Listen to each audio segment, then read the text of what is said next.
박원순의 세상보기입니다. 안녕하십니까? 안녕하세요. 네. 오늘 중국과 미국, 네. 미국과 중국의 갈등, 소위 저는 새로운 G2 리스크라고 하는데 그 네. 얘기를 함께 좀 나누고 싶은데 네. 그 전에 전할 말씀이 하나 있는데.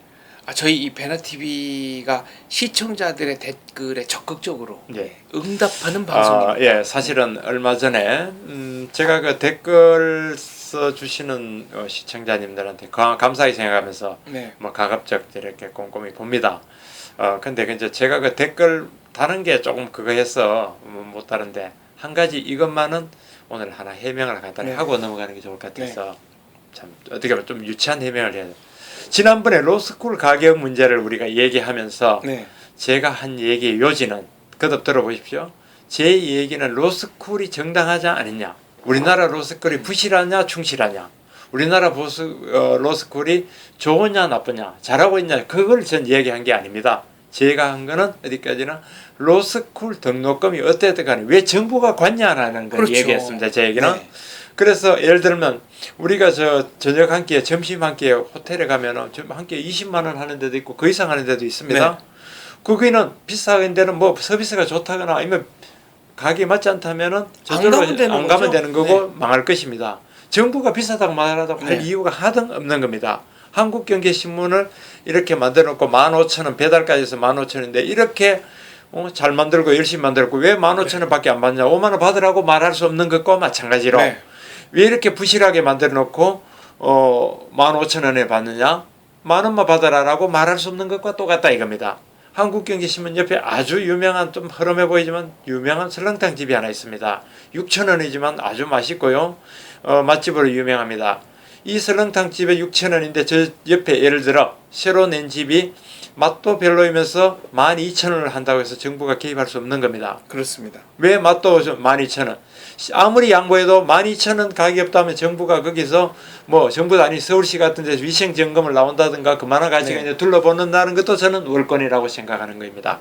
따라서 로스쿨이 어땠든 간에 그 가격은, 그러니까 부실하면 그 대학은 면하는 것이고 네. 전반적으로 비하면 로스쿨을 전반적으로 학생이 가지 않는 것이고 이렇게 가도록 해야지, 어떠한 명분으로라도 정부가 가격에, 공기업 가격에, 공공요금 물가가 아닙니다. 더구나 민간 사립대학의 인간 영역의 가격을 직접 가입해서 설렁탕 가격을 통제하고 식사값이 20만 원 비싸다고 통제하고 여기가 신문값이 15,000원 비싸다고 네. 통제하고 개입하고 카드 수수료, 이거는 안 된다. 저는 네. 이건 그 가격에 네. 들어가는 그 사례를 제 카드 수수료하고 얘기했던 겁니다. 그 점 분명하게 이해해 주셔야 됩니다. 물론 저도 로스쿨에 대해서 할 얘기 굉장히 많습니다. 그 좋은 점, 나쁜 점, 우리가 로스쿨이 왜 도입됐는지, 제가 YS 정부 때 소위 말하는 세계화 추진이라는 걸 YS가 어느 날 미국 갔다 와서 그걸로 돌파구로 던졌습니다. 그때 네. 제가 총리실 출입 기자를 했습니다. 그래서 세계화 추진을 그 당시 추진단장이 강봉균 1급, 그 밑에 누구 해가지고 그 세계화 추진하면서 그 중에 하나가 사법개혁이고 사법개혁의 하나가 로스쿨이었다고요. 제가 어떻게 도입했는지 다 알고 있습니다. 그런 거에 대해서 로스쿨의 어떤 뭐 연원과 지금 현재 장단점이라든가 약점 이런 거 얘기하면 별도로 얼마든지 얘기할 수 있습니다. 그러나 그때 제가 했던 취지는 어떤 경우다 가격에 대해서 정부가, 소비자도 아닌 정부가 개입해서 직접 개입하고 하는 것은 카드 수수료든 뭐든 잘못된 것이다. 등록금. 그 이야기를 했던 겁니다. 오해 없으시기 바랍니다. 알겠습니다. 자, G2라고 하면은 미국과 중국. 그렇습니다. 우리가 작년까지면 G2 리스크 참 얘기를 많이 했습니다. G2 리스크라면 대개 이제 우선 미국에서는 금리를 어떻게 할 것이냐 불투명했거든요. 네. 금리를 언제 올리고 올리면 얼마나 올리느냐, 베이비 스텝으로 가느냐, 큰 스텝으로 가느냐, 뭐 그게 이제 불투명하니까 그 G2, G1 리스크가 하나 있다고. 다른 하나의 중국의 리스크는 중국 경제가 도무지 굉장히 불안하다고 하는데 기업도 부실하다 그러고요. 그 좀비 금융도 많다 그러고 지방 정부도 좀 안 좋다고, 주가도 불안한다 하고 지방의 부실도 많다고 해서 중국 경제가 연착륙이 아니라 경착륙에 대한 우리가 우려를 걱정했던 겁니다. 그래서 마오치 7%를 지킬 거냐, 마오류 6%는 지킬 거냐, 못 지킨다 하고 그게 이제 중국 리스크. 그래서 G2 리스크라고 했는데 요즘 나오는 현상을 이렇게 5월 말 기준으로 보면은 저는 G2 리스크, 중국과 미국과 중국이 어르렁거리며 다투는 거예요. 그걸 리스크를 저는 새로운 형태의 G2 리스크라고 얘기하고. 국제 정치학적인 측면에서 보자면은 미국으로서는 중국의 부상을 용납하기 어렵죠. 그게 깔려 있는 것 같아요. 네. 먼저. 그래서 어떤 현상이 나냐면 첫째, 최근에 미국이 5월 사실은 초중순입니다. 중국산 냉연 강판, 냉연 강판하면 이제 철강제를 강판을 만드는데 뭐 그걸 좀 낮은 온도로 해서 아비안해가 만드는 네. 냉연 강판이고 뭐 그런 거 있잖아요. 그래서 냉연 강판 이제 고급 제 쓰인다고 하는 냉연 강판에 대해서 반덤핑 제소를 하면서 반덤핑 관세율을 520% 때려버렸어요. 그 야, 520%하면 가격의 5배를 세금을 네. 때려버린다니까 한마디로 말해서 그 제품을 미국으로 수입하지 말라는 얘기입니다. 그 뭐 얘기는. 수입해봐야 안 팔릴 때 네, 네. 그 가격이면 500% 때려버리는데 그런 일이 벌어집니다. 이제 중국으로서 의안이 번번했죠. 그런데 얼마 안 있어서 다시 5월에 어떤 일이 있냐면 미국 상무부에 미국 정부의 차관보 되는 고위 관료가 한국에 왔습니다. 네. 와가지고 삼성전자, SK 하이닉스에서 반도체 만드는 회사를 쭉 다니면서 네. 뭐라고 하냐면 중국이 반도체 굴기를 하고 있다. 음. 반도체 굴기를 하고 있다는 거는 뭐 신문에서 그래 쓴 겁니다. 네. 신문에서 그래서 했으니까. 뭐 반도체에 관한 네. 중국이 약진하고 있으니까 저대로 두면은 저 반도체도 덤핑 비슷하게 해서 시장물 흐려놓고 과당 경쟁하고 과당 생산해서 철강처럼 혹은 조선처럼 가니까 저거를 한국 기업과 미국이 좀 공동 대응을 해보자. 네. 라는 제안을 했던 거예요. 중국이 현재 반도체 생산 설비를 거의 뭐 싹쓸이 하다시피 그래서 하고 저번에 미국에서 마이크론 테크놀로지를 살려고 했는데 미국 정부가 전략 품목이라고 네. 허락을 안 한 적이 있죠. 네. 청화윤인가 윤희청화인가 하는 데서 못했고 또 반도체 관련 몇 개 회사를 중국이 계속 살려고 했습니다. 사이즈 축적된 네. 거로. 중국은 아마 이럴 겁니다. 이 부분은 뭐 제가 전문가가 아닙니다만은 반도체를 제작하거나 그걸 회로를 설계하거나 이거를 장악하고 갖고 있어야 미래에 대한 산업의 기초를 다진다고 아마 네. 판단했을 겁니다. 그런데 미국은 마이크론 테크놀로지를 중국에 살려고 하니까 가격 문제를 떠나서 전략을 해가지고 정부에서 불러내버렸던 겁니다. 네. 그러면서 그 정도로 아니고 중국에 과대하게 이제 하고 하니까 뭐 우리가 국내에도 중국 반도체 진출 많이 해갔잖아요. 네. 그래서 어쨌거나 우리 정부에 만나 그 얘기를 하니까 우리 기업이나 정부는 아주 이중적인 상황이 됐던 거예요. 중국이 막 반도체를 우리 추격해 오는데 그걸 강력한 경쟁자로 보고 견제를 하자고 하는 데서는 한편 고마운 거예요. 네. 뭐 막아주니까. 그런데 그렇다고 미국이 제안을 덥석 물어가지고 우리가 잘해보자 중국을 견제하도록 전략 제휴를 하자 했을 때 중국이 뻔히 보고 있을 텐데 그 뒷감당을 우리가 할 수 있을련자 그런 문제가 생긴 거죠. 단기적으로는 꽤 어렵겠죠. 어렵죠. 네. 그래서 또 장기적으로는 그런 제휴를 한다면은 성과를 낼 수 있을지 모르지만 중국이 가만히 있을 그게 아니란 말이에요. 우선 그 냉연 강판 거기에 대한 반덤핑 그거에 부과에 대해서도 네. 중국은 WTO에 대해서 미국을 제소하는 판입니다. 네. WTO 세계무역기구에 미국이 과잉 조치를 했다 해가지고 미국의 철강 그 담합 그거에 대해서 조사 그게 말하자면은 그 제소할 정도로 이렇게 어쨌든 미국 중국도 간단치 않단 말입니다. 그래서 우리 이 방송 지금 나가는 날짜가 어떨지 모르겠습니다만 하여튼 6월 7, 8일경에 워싱턴에 아니요 베이징에서 미국과 중국의 고위 관료 간의 전략 회의인가 뭔가 열려가지고 얘기가 하기로 지금 발표가 났습니다. 네. 아마 거기서 중국은 왜 반덤핑 비율을 그렇게 세게 가느냐고 미국은 니들은 왜 국제 룰을 안 지키고 자유무역 그걸 안 가느냐 그럴 테고 또 왜 반도체 중국에 대해서는 그렇게 차별적 그걸 해서 못 사게 하느냐 그럴 테고 미국은 반도체 내 과잉 투자가 전 세계 경제를 함께 어렵게 한다고 악유할 것이고 아마 그런 공방이 올 겁니다 계속.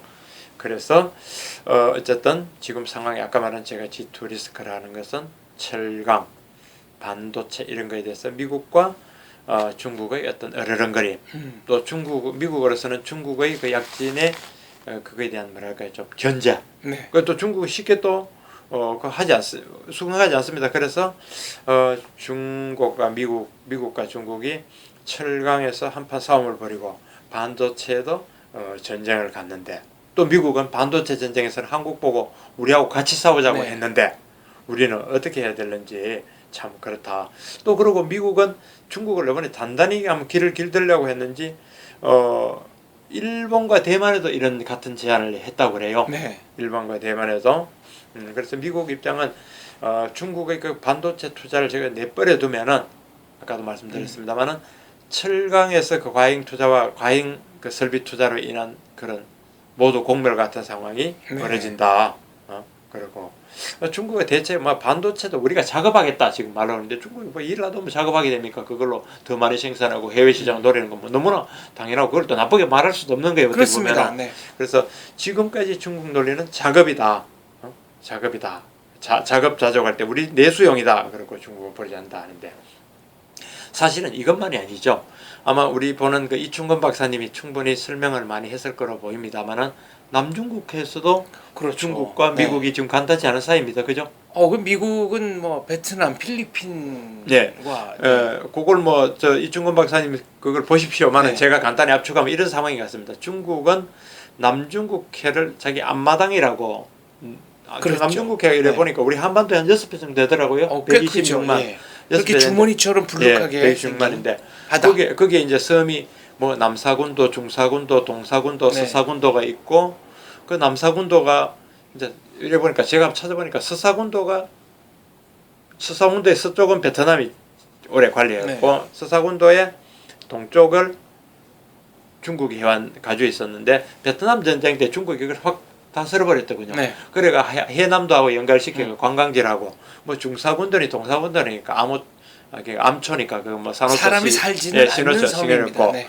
저기 남사군도 가지고 이제 어르렁거리는데 베트남은 이제 남사군도까지 중국이 다 먹으려 하고 거기 뭐 무슨 활주로 만들고 인공 모래용 만드니까 안 그렇죠. 되겠다. 이건 우리 거다. 인공 섬을 만들고 예, 예. 있죠 지금. 그러고 있으니까 이제 이번에 미국과 베트남이 그러니까 미국이 베트남에 대해서 그동안 살상무기 총이라든가 네. 대포라든 살상무기는 수출이 안 된다는데 그 엠바고를 다 풀어버렸잖아요. 네, 다 풀어버리고 푼다는 것은 그만큼 미국과 베트남이 완전한 설린 우호 관계를 지향하고 거의 왔다. 그렇습니다. 거의 뭐 군사적으로 같은 행동을 취하겠죠. 예, 적어도 같은- 그렇습니다. 남사군도에 관한 한 그걸 풀어주니까 베트남은 또 한 게 그 무슨 말입니까? 뭐 무슨 그 전략적인 그 만으로 미국의 항공모함과 네. 잠수함까지도 기지로 네. 그 제공할 용의가 전쟁기지로 있다. 여기 있다. 뭐 그 지금 그렇게 알려진 게 정설이란 말이죠. 그게 다낭 인근인 것 같습니다. 예, 그 다낭 인간의 제가 네. 이름들을 어쨌든 그렇게 되니까 또 미국은 뭐 물론 필리핀하고도 수백만인가 그렇게 있고 베트남하고 이렇게 쫙 돼서 남사군도를 중심으로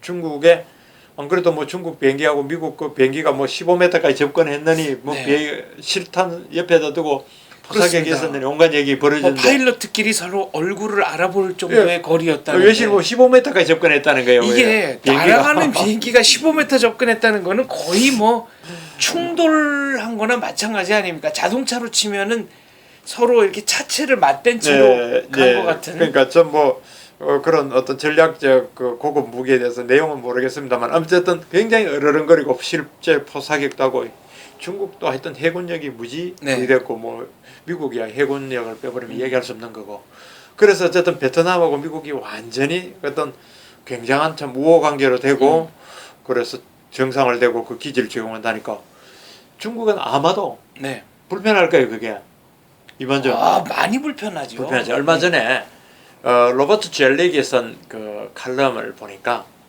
TPP 있죠. 환태평양 경제협력체 하는 이 환태평양 경제협력체는 안보동맹이라고 썼더라고요. 로버트 젤렉은. 경제동맹이 아니라 예, 안보동맹이다. 미국의 그 외교관 오래 했고 그 어디입니까 그 젤렉 저 국제기구도 많이 네. 했던 경제동맹이라는 거예요. 그 경제동맹이 결국은 우리는 제가 TPP에 못 들어가서 미국, 일본에서 12개 나라가 지금 돼 있고 그게 미국에서 지금 미국 내부 사정으로 아직 의회 비준은 못 받았습니다. 우리는 창립이 될 때 빠졌죠. 빠졌습니다. 네. 그리고 그게 지금 물론 뭐 이런 외신을 유심히 보신 분들은 그럴 겁니다. 미국 트럼프도 그렇고 힐라리도 그렇고 TPP 안 될 것처럼 얘기한다지만 전 그렇게 보지 않습니다. 그거는 표면이고 현상적으로 선거 레이스 과정에서 보호주의적 관점에서 한국하고 FTA도 뭐였냐 하고 이렇게 문제 제기하는 거지 정식으로 문중을 차리고 새로운 정부가 들어서면 TPP는 전 갈 거라고 봅니다. 그대로.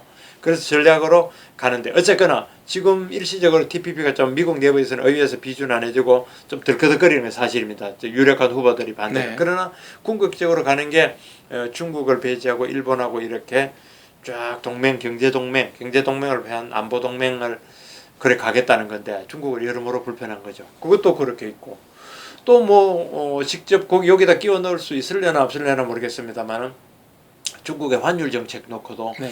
뭐 소로스라든가 미국 기반의 헤지 펀드들이 막 공격을 하면서 미국의 위안화의 약세를 점치고 미국 위안화의 약세에다가 베팅을 해가지고 유도를 하고 환율 그게 또 전쟁이 벌어졌단 말입니다. 그 전쟁이 벌어진 이면에는 미국의 트레저리 그다음 페드 뭐 트레저리 데서는 중국이 환율을 뭔가 조작하는 네. 뭐 그런 그 조지 소로스가 그때 선봉에 섰죠. 그렇죠. 예, 선봉이죠. 근데 아예 그 공개적으로 TV에 나와서 나는 중국 위안화에 대한 예측을 하는 게 아니라 사실을 확인하는 거다라고 굉장히 도발적인 사실을 확인하는 것뿐이다. 뭐 아주 그 중국을 폄하하고 심한 네. 말도 많이 했죠. 네. 소로스는 뭐 전면제를 벌였으니까요. 물론 이제 중국도 간단치 않았고 1라운드에서는 중국이 잘 막았다는 얘기도 있고 네. 알 수 없다 그랬습니다. 그래서 중국이 잘 이겨냈는데 그러나 이게 이제 쉽게 결정이 나지 않고 또 소로스는 또 연합 헤지 펀드 무수히 많으니까 또 세를 규합하고 뭐 이런 과정 같습니다. 제가 아는 어떤 한 경로를 통해 들어보니까 영국계 이런 데서도 헤지 펀드에서 계속 그런 관심을 갖고 어느 쪽에 붙는 것이 과연 네. 유리할 것이냐, 이제 이익을 이거 극대화할 유리 정도의 것이냐. 자기 비즈니스에 네. 그거 하는 거니까 싸운다고 하는데 그 이제 크게 봐서 보십시오. 통상 전쟁에서 아까 말한 철강 반도체 전쟁이 벌어지고 있죠. 또 영토 분쟁을 한 군사적인 그런 갈등적인 그게 결국 이제 중국식 팽창 중화주의적 우월감이 했던 팽창하고 한 그거에 대한 전통적인 피스메이커인 네. 미국의 어떤 방어 뭐 그런 게 좀 맞붙은데 그게 단순히 해군의 싸움만이 아니다. 경제 질서의 싸움의 부딪힘이다. DPP라는 경제와 또 중국도 그거에서 RCEP인가 또 그 하는 게 있어요. 네. 그 동맹체를 만든 RCEP과의 싸움 이런 것들이 있고 환율까지 하니까 제가 얘기했던 것은 아까 전에 따로 봤던 G2 리스크가 아니라 새로운 중국과 미국과 중국의 어떤 갈등이라는 측면에서 네. G2 리스크가 이 여름에 부각되고 있다. 아니면 이 여름에 이미 부각했다. 그러니까 군사적으로 보면은 뭐 미국의 우위가 워낙 압도적이고 경제력으로 봐도 미국의 우위가 상당합니다만 이제 문제는 G2 리스크 이게 현실화하는 과정에서 적어도 단기적으로는 우리가 네, 바로 그 점입니다. 네. 우선 저는 문제를 감내해야 된다. 미국의 그 군사력이 훨씬 크다는 걸 동의를 하면서도 네. 미국이 총체적으로 글로벌 어떤 전략에서는 확실히 뭐 우세하겠지만 남중국해나 특정 지역을 두고 보면은 네. 그래도 미국이 전 세계 그 어떤 전략이 있을 텐데 미 해군을 전부 다 남중국해 끌어모을 수는 없을 거 아닙니까? 그렇습니다. 그러면 적어도 남중국해 남사군도에서의 그게 오랫동안 핸들링 해온 그건 보면 중국도 거기서는 마카마카 내지는 막상막상이 될 네. 수가 있는 거죠. 그래서 그것만 볼 때는 중국이 일방적으로 밀린다거나 그런 것도 네. 아닐 수도 있다. 그런 얘기고 결론적으로 이제 그 G2 리스크가 커지면 어떻게 되느냐.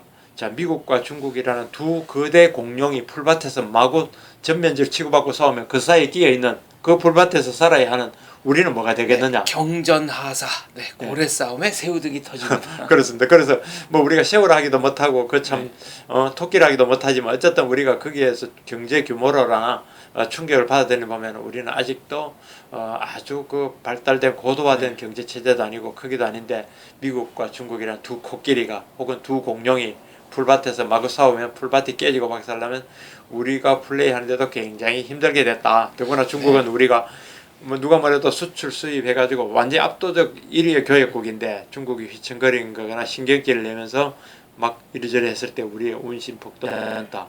또 미국은 전통적인 맹방 중에 맹방이고 우리의 그 혈맹인데 그 요구를 우리가 또 무시하기 어렵다. 뭐 이런 저는 뭐 개인적으로는 뭐 맹방, 혈맹, 네.